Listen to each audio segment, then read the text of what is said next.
Okay बेटा, measurement के chapter में सबसे इम्पोर्टेंट टॉपिक है डायमेंशन, खास स्पेशलिस्ट टॉपिक।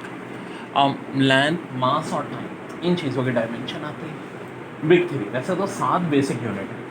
लेंथ जिसकी डायमेंशन एल होती है, मास जिसकी डायमेंशन एम होती है और टाइम की डायमेंशन होती है टी। बच्चों करंट की डायमेंशन 99.9% बुक में ए डी वी होती है, 0.1 में जो है ये कभी कभी आई भी देते हैं। इसी तरह 99.99% टेम्परेचर की डायमेंशन के होती है, कभी थीटा भी हो सकती है। अब जो दो डायमेंशन है जो बहुत शाज़ो नादिरी यूज़ होती है, कैंडेला, ल्यूमिनस इंटेंसिटी जिसकी सी डी है और नंबर ऑफ मोल जिसकी एन है, ना होने के बराबर इस्तेमाल है। अब सबसे ज़्यादा बिग थ्री लेंथ, मास और टाइम। अब देखो लेंथ में कोई भी लेंथ हो, चाहे डिस्टेंस हो, डिस्प्लेसमेंट हो, ठीक है। अब बायो वाले सुन लो, जो सरकमफ्रेंस होता है, ये सर्कल का ये जो गोल पार्ट, इसकी मेजरमेंट को कहते हैं 2πr। आर क्या हो गया? रेडियस। रेडियस हो चाहे डायमीटर हो, इन सब की डायमेंशन क्या होती है? एल होती है। कोई भी लेंथ का यूनिट हो, डायमेंशन एल होगी। अब उसी लेंथ के यूनिट को किसी कांस्टेंट नंबर 2π से मल्टीप्लाई कर दो तो कोई फर्क नहीं पड़ेगा, यानी सरकमफ्रेंस की डायमेंशन भी एल होगी। पेरीमीटर होता है साइडों का सम, स्क्वायर है तो 4l हो जाएगा, रेक्टेंगल है तो ये दोनों साइड और ये दोनों साइड है, इनका सम लेते हैं। लेकिन पेरीमीटर की डायमेंशन भी क्या होगी? एल ही होगी। यानी कहीं भी कोई भी डिस्टेंस लिखा हो, ठीक है जी, आपके पास आ जाए लाइट ईयर, डिस्टेंस ही है ना मेजर, एरोनॉटिकल माइल, जब भी कोई डिस्टेंस आए डायमेंशन क्या होगी? एल है। अब बच्चों बात थोड़ी आगे, एरिया आ जाए तो डायमेंशन एल स्क्वायर हो जाएगी, वॉल्यूम आ जाए तो डायमेंशन एल क्यूब हो जाएगी। अगर बात आ जाए डेंसिटी जो कि मास पर यूनिट वॉल्यूम होती है तो एल टी माइनस 3। हाँ देखो, इसको एल अपॉन टी क्यूब नहीं लिखेंगे, डायमेंशन को कभी अपॉन में नहीं लिखते, भले माइनस पावर में लिखते हैं, एल टी माइनस 3। अब एक चीज़ जहन में रखो, एक होती है स्पेसिफिक ग्रेविटी, जो कि बेसिकली दो डेंसिटीज़ का रेशो होती है। तो यार को जब भी रेशो हम लेते हैं दो सेम क्वांटिटीज़ का, उनका यूनिट नहीं होता, और यूनिट नहीं होता तो डायमेंशन भी नहीं होगी, ठीक है। क्योंकि देखो डेंसिटी का यूनिट क्या बन जाता है आपके पास? लेंथ नहीं है, मास है, ठीक है, एम टी माइनस 3। एम का के जी, टी माइनस, अरे यार एल माइनस 3, एल माइनस 3 के जी पर मीटर क्यूब, के जी पर मीटर क्यूब। अब बच्चों कुछ और बड़ी बात है, दुनिया में कहीं भी स्पीड लिखा हो तो डायमेंशन क्या हो जाएगी? L T minus 1। वेलोसिटी दिया हो तब भी क्या हो जाएगी? L T minus 1। अब कल कल को दे दें स्केप वेलोसिटी, ठीक है, स्केप वेलोसिटी दे दें आपको, दे दें बेसिकली ऑर्बिटल वेलोसिटी। वेलोसिटी का वर्ड जहाँ यूज़ हो रहा हो या स्पीड का, तो डायमेंशन क्या होगी? L T minus 1। इसी तरह एक्सेलरेशन हो, चाहे एक्सेलरेशन ड्यू टू ग्रेविटी हो, ठीक है, सेंट्रीब्यूटल एक्सेलरेशन, सेंट्रीफ्यूगल एक्सेलरेशन, इसकी डायमेंशन क्या होगी? L T minus 2।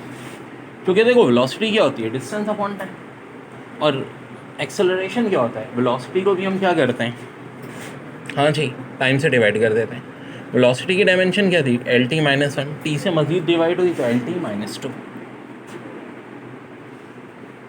तो बात अगर हम फोर्स की करें तो होता है मास इनटू एक्सेलरेशन। एक्सेलरेशन क्या होता है? L T minus 2। तो फोर्स बराबर होती है एम एल टी माइनस 2 के। अब यार फोर्स का यूनिट क्या होता है? न्यूटन। तो जिन जिनका यूनिट न्यूटन होगा उनकी डायमेंशन यही होगी। एक होती है फोर्स ऑफ फ्रिक्शन, डायमेंशन यही होगी एम एल टी माइनस 2। एक होती है reaction of the force, dimension क्या होगी? M L T minus 2। एक होता है टेंशन, तो टेंशन लेने में टेंशन लेने की जरूरत नहीं है, डायमेंशन होगी M L T minus 2। Weight का यूनिट भी तो न्यूटन होता है, तो इसका मतलब डायमेंशन होगी एम एल टी माइनस 2। एक होता है नॉर्मल ऑफ रिएक्शन, यानी जब रिएक्शन का जो 90 डिग्री होता है उसकी डायमेंशन भी क्या होगी? M L T minus 2। अब देखो जो ब्लू कलर से मैं लिख रहा हूँ, ये बोर्ड पे राइट वाले पे ऊपर, इवन ऑनलाइन वाले भी समझ सकते हो कि देखो दो बोर्ड है, राइट बोर्ड पे बिल्कुल ऊपर लिख रहा हूँ ब्लू कलर से, बहुत इंपॉर्टेंट है डायमेंशन, क्योंकि इनका इस्तेमाल बार बार होगा। नॉर्मल ऑफ रिएक्शन, 90 डिग्री पे अगर कोई फोर्स लग रही होती है रिएक्शन के, तो नॉर्मल ऑफ रिएक्शन। अब देखो कुछ और बातें, कोफिशिएंट ऑफ फ्रिक्शन की अगर बात करें न्यू, तो ये बराबर होती है force of friction normal divide by normal of reaction. तो इसका भी कोई यूनिट नहीं होगा, क्योंकि न्यूटन न्यूटन कट जाएगा, जब यूनिट नहीं होगा तो डायमेंशन भी नहीं होगी। एक चीज़ होती है स्प्रिंग कांस्टेंट। जी हाँ, फिजिक्स में जो हमारा वेव्स का चैप्टर है उसमें हम पढ़ते हैं फोर्स अपॉन लेंथ या फोर्स अपॉन एक्सटेंशन। तो फोर्स की डायमेंशन तो मैंने कहा याद होनी चाहिए, क्योंकि ब्लू कलर से लिखी है मैंने, बार बार यूज़ होगी। M L T minus two, L से डिवाइड कर दो, L L cancel, M T minus two. हमने को एक चीज़ मोमेंटम होता है मास इनटू वेलोसिटी, एम को मल्टीप्लाई किससे कर देंगे, वेलोसिटी की dimension L T minus two. और वेलोसिटी ग्रेडियंट, हाँ जी ये क्या होता है, ये अक्सर लोग नहीं पता, ये होता है वेलोसिटी अपॉन डिस्टेंस। तो वेलोसिटी की डायमेंशन तो पता ही है मैंने, L T minus one, L L cancel, T minus one आ जाएगी किसकी, वेलोसिटी ग्रेडियंट की डायमेंशन। जो बड़ी अहम बात, अभी मैंने एक चीज़ का जिक्र किया था, वेलोसिटी ग्रेडियंट डायमेंशन आई थी टी माइनस वन। ऐसा भी सवाल आता है कि जो वेलोसिटी ग्रेडियंट की डायमेंशन है वो और किस क्वांटिटी की डायमेंशन है, जैसा कि बोले तो फ्रीक्वेंसी। फ्रीक्वेंसी जो है उसका क्या होता है formula, one upon time period, तो ऊपर जाके टी माइनस वन हो जाएगी, फ्रीक्वेंसी की डायमेंशन भी टी माइनस वन। वाह, angular velocity V upon omega, V बोले तो एल टी माइनस वन, और लेंथ बोले तो एल एल भी आपस में लड़ के मर जाएंगे, और बचेगा क्या है, टी माइनस वन। यानी angular velocity frequency of velocity gradient की डायमेंशन क्या होती है, सेम होती है, यूनिट पर सेकंड। और मोमेंटम की डायमेंशन हमने देखा था भाई mass into velocity M L T minus something. अब कल कला को एंगुलर मोमेंटम पूछते हैं। एंगुलर मोमेंटम क्या होता है, लेंथ को मोमेंटम से मल्टीप्लाई करते हैं, तो लेंथ एल के बजाय एल स्क्वायर हो जाएगी, M L square T minus one. अच्छा, ये मैंने न्यू बताया था, ये स्प्रिंग कांस्टेंट, जिस स्प्रिंग कांस्टेंट नहीं sorry mu coefficient of friction. ज़ाहिर है फोर्स ऑफ फ्रिक्शन और है नॉर्मल ऑफ फ्रिक्शन, दो फोर्सेस का अगर आप ज़ाहिर है रेशो लोगे तो क्या होगा भाई, यूनिट कुछ नहीं होगा तो डायमेंशन भी कुछ नहीं होगी। अब आप एक कैपिटल कांस्टेंट जी की डायमेंशन निकाल सकते हैं, बिल्कुल निकाल सकते हैं। एफ की हमें पता है M L T minus two, हाँ जी। आर की क्या हो जाएगी, एल, तो आर स्क्वायर है L square, M one M two की जगह एम एम, कैपिटल जी आप लोगों ने खुद निकालनी है, ऑनलाइन वाले मुझे आंसर भिजवाएंगे। और प्रेशर बराबर होता है फोर्स पर यूनिट एरिया, तो फोर्स की तो M L T minus two देखो ना बार बार यूज़ हो रही है, तभी तो है ये ब्लू कलर से मैंने ऊपर लिखी है, क्योंकि बार बार यूज़ हो रही है। अब जब ये आप निकालोगे तो भाई ये निकलाएगी। अब जो प्रेशर की होगी वही स्ट्रेस की होगी, क्योंकि ये भी एक टाइप का प्रेशर होता है। ठीक है बच्चों, देखिए वर्डन होता है फोर्स मल्टीप्लाई बाय टाइम, इसकी डायमेंशन हो जाएगी, फोर्स की डायमेंशन को एल से मल्टीप्लाई कर दो, मल्टीप्लाई बाय डिस्टेंस सॉरी, तो M L square T minus two. देखो जो वर्डन का यूनिट है जूल्स होता है, जूल्स और किसका यूनिट होता है, एनर्जी है, तो एनर्जी की डायमेंशन भी M L square T minus two. Heat जिसको क्यू से जाहिर करते हैं, इसकी डायमेंशन भी M L square T minus two. और देखो टॉर्क का फार्मूला क्या होता है, आर क्रॉस एफ। टॉर्क की डायमेंशन भी वही होगी जो कि हीट की है, जो कि एनर्जी की है, जो कि वर्डन की है। अब आ जाए जो वर्डन की डायमेंशन है और किस किस की है जी, तो कोई भी एनर्जी हो, चाहे पोटेंशियल हो, चाहे काइनेटिक हो, चाहे थर्मल हो, ठीक है। हीट भी तो एक एनर्जी ही होती है ना, हीट एनर्जी, तभी डायमेंशन सेम है। जैसे कि हमने कहा था हर वेलोसिटी की डायमेंशन सेम होती है, वैसे हर एनर्जी की डायमेंशन सेम होती है, हीट की, टॉर्क की। और चूँकि ब्लू कलर से लिखा है तो इसका मतलब है इम्पॉर्टेंट है, यानी जो आपको याद होनी चाहिए। अब देखो हम और बहुत सारी चीज़ें कर सकते हैं। E equal to H F, H क्या होता है, ब्लैंक कांस्टेंट, निकाल सकते हैं, बिल्कुल निकलाएगा जी। ई की डायमेंशन अभी तो हमने देखी है, बहुत इंपॉर्टेंट, क्या, M L square T minus two. इसको एफ की डायमेंशन यानी टी माइनस वन से डिवाइड करते हैं, आ जाएगी एच की। इम्पल्स होता है फोर्स मल्टीप्लाई बाय टाइम, तो फोर्स की डायमेंशन तो कितनी जगह आ ही रही है बार बार। Surface tension force upon length, तो फिर फोर्स की बात आ गई। रेट ऑफ फ्लो, हाँ ये अक्सर लोगों को नहीं था, फार्मूला भी वॉल्यूम अपॉन टाइम होता है, तो वॉल्यूम की क्या होती है, एल क्यू, टाइम की T, L Q upon T. अब देखो प्रेशर और स्ट्रेस की तो हमने निकाली थी फोर्स पर यूनिट एरिया के थे। मॉडुलस ऑफ रिजिडिटी या मॉडुलस की भी डायमेंशन यही होती है, जो प्रेशर की है, जो स्ट्रेस की है। लेकिन क्या स्ट्रेन की डायमेंशन होगी, नहीं होगी। जो प्रेशर और स्ट्रेस का रेशो है, रेशो की ना कभी डायमेंशन होती है ना कभी यूनिट होता है, जस्ट लाइक स्पेसिफिक ग्रेविटी का। तो वेरी इंपॉर्टेंट। देखो बच्चों फोर्स के हवाले से हम चल रहे थे, तो एक चीज़ होती है प्रेशर इन, और एक होती है पावर। पावर क्या होता है? एनर्जी अपॉन टाइम या वर्क अपॉन टाइम। तो डायमेंशन आ जाएगी। अब आता है P V equal to N R T. तो देखो पी और वी तो यहीं रहेंगे, एन और टी उधर जाके डिवाइड। एन से हमारा नंबर ऑफ मोल्स जिसकी डायमेंशन भी एन, मैंने कहा था बहुत कम इस्तेमाल होता है। और जी टेम्परेचर की डायमेंशन किससे जाहिर करते हैं? ए से। तो बाकी प्रेशर पुट कर देंगे अब, वॉल्यूम का एल क्यू, तो ये आ जाएगा आर, यूनिवर्सल गैस कांस्टेंट। अब देखो अल्फा होता है angular acceleration, angular velocity divide by time. अब एंगुलर वेलोसिटी का तो t-1 था, t-1 को मज़ीद t से डिवाइड करोगे t-2 हो जाएगा। और विस्कोसिटी हीटा से जाहिर करते हैं, क्या होता है? फोर्स मल्टीप्लाई बाय, हाँ जी, dx, यानी कि जी distance divide by area into velocity. अब देखो फोर्स की तो कितनी दफ़ा बता चुका हूँ, ml/t-2 बार बार ही यूज़ हो रही है। dx यानी length l, area L square, velocity LT-1। तो जी काफ़ी कुछ तो कट रहा है, ठीक है, जो कट रहा है काटते हैं, जो मर रहा है मार दे। एल स्क्वायर कैंसिल, तो ये साफ दिख रहा है ML-1 और T-1। भाई टी वाला -1 ऊपर जाके +1 होगा ना, -2 और +1 -1। अच्छा, एंगुलर इम्पल्स क्या होता है? Torque multiply by time.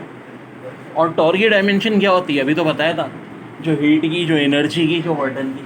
तभी तो ब्लू कलर से लिखी है क्योंकि इम्पॉर्टेंट है।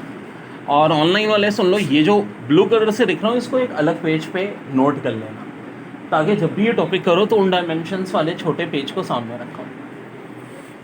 हाँ जी, एक और बड़ी अहम चीज़, इंटेंसिटी ऑफ वेव। इसका फार्मूला होता है energy divide by area into time. और देखो ये यहाँ पे न्यूमेरिकल में भी आ जाता है, इंटेंसिटी ऑफ वेव निकालना। आपको एनर्जी, एरिया और टाइम देंगे तो फार्मूला पता होना चाहिए। अब एनर्जी की डायमेंशन पुट करेंगे, एरिया की, टाइम की टी, आ जाएगा इंटेंसिटी ऑफ वेव। अब बच्चों बड़ी अहम dimension Q equal to mc∆T। तो इसके अंदर देखो Q से मुराद होती है amount of heat, m mass, C जो होती है स्पेसिफिक हीट, ∆T टेम्परेचर। तो C बराबर हो जाती है Q, आपने ऊपर रखा है mn²T-2, m की जगह m∆T के बराबर, m कट जाएगा, और L²T-2, तो ये K भी ऊपर जाएगी, K-1 हो जाएगा। ये आ जाएगी स्पेसिफिक हीट। अब एक चीज़ होती है entropy, energy upon temperature. Energy की होती है ml²T-2, टेम्परेचर की होती है K। ये भी निकलाएगी बड़े आसानी से। और लेटेंट हीट, चाहे फ्यूजन की हो चाहे वेपराइजेशन की हो, एनर्जी अपॉन मास। तो एनर्जी की तो देखो बार बार आ रही है ml²T-2, m से डिवाइड कर दो, आ जाएगी लेटेंट हीट। ओके बच्चों, चार्ज होता है करंट मल्टीप्लाई बाय टाइम। तो करंट की डायमेंशन है टाइम के टी, AT, Q बराबर हो जाएगा AT। और बच्चों एक और बड़ी अहम बात, वोल्टेज होता है वर्डन अपॉन चार्ज या एनर्जी अपॉन चार्ज। वर्डन या एनर्जी होगा ml²T-2, चार्ज हो जाएगा AT, T ऊपर जाके माइनस हो जाएगा, ml²A-1T-3। यार ये वोल्टेज और चार्ज की भी मैंने ब्लू मार्कर से लिखी है, इसका मतलब बहुत अहम है, आगे यूज़ होगी। V वोल्टेज या इलेक्ट्रोमोटिव फोर्स या पोटेंशियल डिफरेंस, ml²T-3A-1, और Q बराबर होगा AT। अब देखो कल को कूलम्स कांस्टेंट यानी K की डायमेंशन निकालने को है, तो फार्मूला होता है F equal to Q1 Q2 upon R²। तो यार Q को हमें एक तरफ लेना होगा जाहिर है, और ये R² उधर जाके मल्टीप्लाई जो कि L² होगा। चार्जेस की AT अभी बताया, 2 चार्जेस हैं तो AT इंटू AT करके आप कूलम्स कांस्टेंट के निकाल लेंगे। कैपेसिटेंस उल्टा होता है, चार्ज अपॉन वोल्टेज होता है। चार्ज की AT, हाँ जी, ब्लू मार्कर से लिखी है, और वोल्टेज की ml²T-3A-1 भी ब्लू मार्कर से लिखी है, जो कि इम्पॉर्टेंट है। ये आपको एक पेज पे अलग से नोट करके रखनी है। तो भाई ये आ जाएगी कैपेसिटेंस की डायमेंशन। बच्चों रेजिस्टेंस की क्या होती है? V/I। वोल्टेज की हमें पता है, करंट से डिवाइड कर दो तो रेजिस्टेंस की आ जाएगी ml²T-3A-2। और एक होती है resistivity, resistance into area upon length. तो एरिया होता है L², LL कट जाएगा, ये हो जाएगी ρ equal to resistance into length. तो ये ρ इक्वल टू ml³ T-3A-2, ये भी आ गई हमारी। तो बहुत बहुत इम्पोर्टेंट थी ये डायमेंशंस। अब देखो रेजिस्टेंस के अपोजिट होता है कंडक्टेंस, जो कि 1/r होता है। ये भी निकालो। कंडक्टेंस होती है 1/r, यानी r वाले में जो प्लस है वो माइनस हो जाएंगे, माइनस वाले प्लस हो जाएंगे। और कंडक्टिविटी होती है 1/ρ, यानी रॉ वाले डायमेंशन में जो प्लस है वो माइनस हो जाएंगे, माइनस वाले प्लस हो जाएंगे। जो कुछ डायमेंशन हमने की थी फिजिक्स की, तो थोड़ी और बताते काम की। एक होती है लीनियर चार्ज डेंसिटी, लैम्डा से जाहिर करते हैं चार्ज अपॉन लेंथ। अब देखो चार्ज की डायमेंशन आपको याद होनी चाहिए 80, ठीक है 80, और लेंथ अपॉन में तो ये ऊपर जाके L-1 हो जाएगा 80 L-1। सरफेस चार्ज डेंसिटी की बात करें तो charge upon area 80 L-2। Volume charge density है तो सिग्मा Q अपॉन V यानी 80 L-3।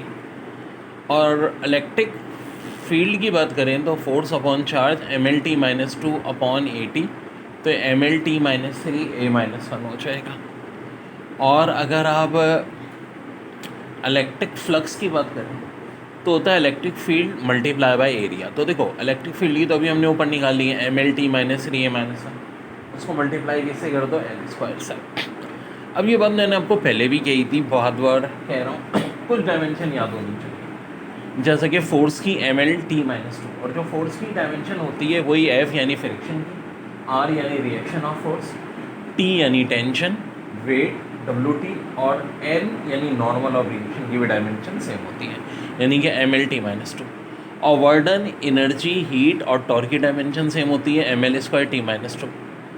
और voltage, potential difference, electromotive force की सेम होती है ML²T-3 A-। चार्ज की 80, रेजिस्टेंस की ML²T-3 A-2, और रॉ की ML³ T-3 A-2 यानी रेजिस्टिव